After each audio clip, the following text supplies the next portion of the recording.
इतिहास की पुस्तक दूसरा भाग अध्याय 7। इतिहास की पुस्तक दूसरा भाग अध्याय 7।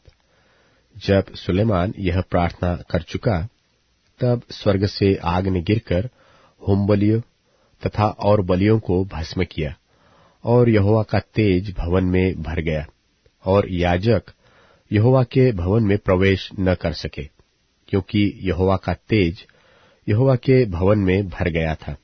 और जब आग गिरी और यहोवा का तेज भवन पर छा गया, तब सब इस्राएली देखते रहे और फर्श पर झुककर अपना अपना मुंह भूमि की ओर किए हुए दंडवत किया, और यो कहकर यहोवा का धन्यवाद किया कि वह भला है, उसकी करुणा सदा की है।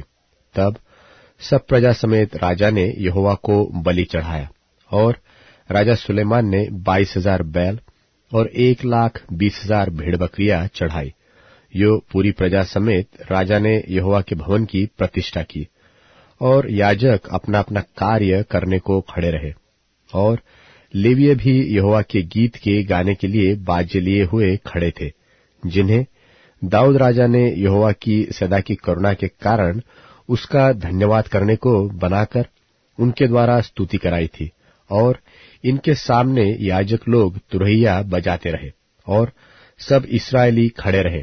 फिर सुलेमान ने यहोवा के भवन के सामने आंगन के बीच एक स्थान पवित्र करके होमबलि और मेलबलियों की चर्बी वही चढ़ाई, क्योंकि सुलेमान की बनाई हुई पीतल की वेदी होमबलि और अन्नबलि और चर्बी के लिए छोटी थी।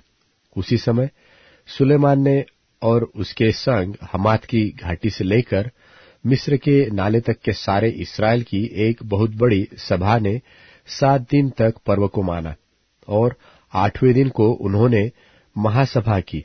उन्होंने वेदी की प्रतिष्ठा 7 दिन की, और पर्वों को भी 7 दिन माना। निदान 7वें महीने के 23वें दिन को उसने प्रजा के लोगों को विदा किया कि वे अपने अपने डेरे को जाए, और वे उस भलाई के कारण जो यहोवा ने दाऊद और सुलेमान और अपनी प्रजा इस्राएल पर की थी, आनंदित थे।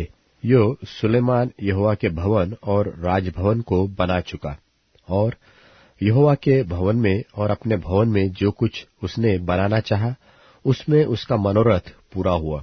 तब यहोवा ने रात में उसको दर्शन देकर उससे कहा, मैंने तेरी प्रार्थना सुनी और इस स्थान को यज्ञ के भवन के लिए अपनाया है।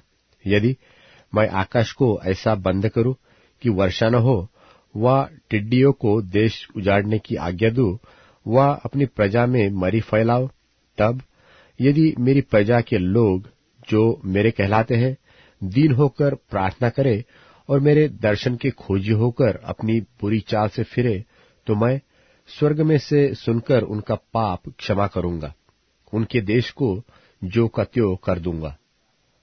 अब से जो प्रार्थना इस स्थान में की जाएगी, उस पर मेरी आंखें खुली और मेरे कान लगे रहेंगे।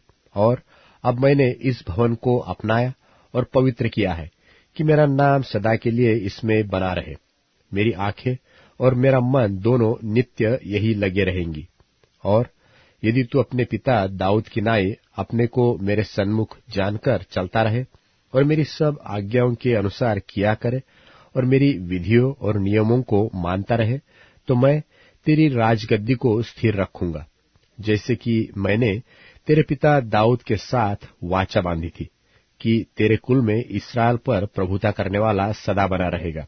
परंतु यदि तुम लोग फिरो और मेरी विधियों और आज्ञाओं को जो मैंने तुमको दी है त्यागो और जाकर पराये देवताओं की उपासना करो और उन्हें दंडवत करो, तो मैं उनको अपने देश में से जो मैंने उनको दिया है जड़ से उखाड़ूंगा, और इस भवन को जो मैंने अपने नाम के लिए पवित्र किया है अपनी दृष्टि से दूर करूंगा, और ऐसा करूंगा कि देश देश के लोगों के बीच उसकी उपमा और नामधराई चलेगी।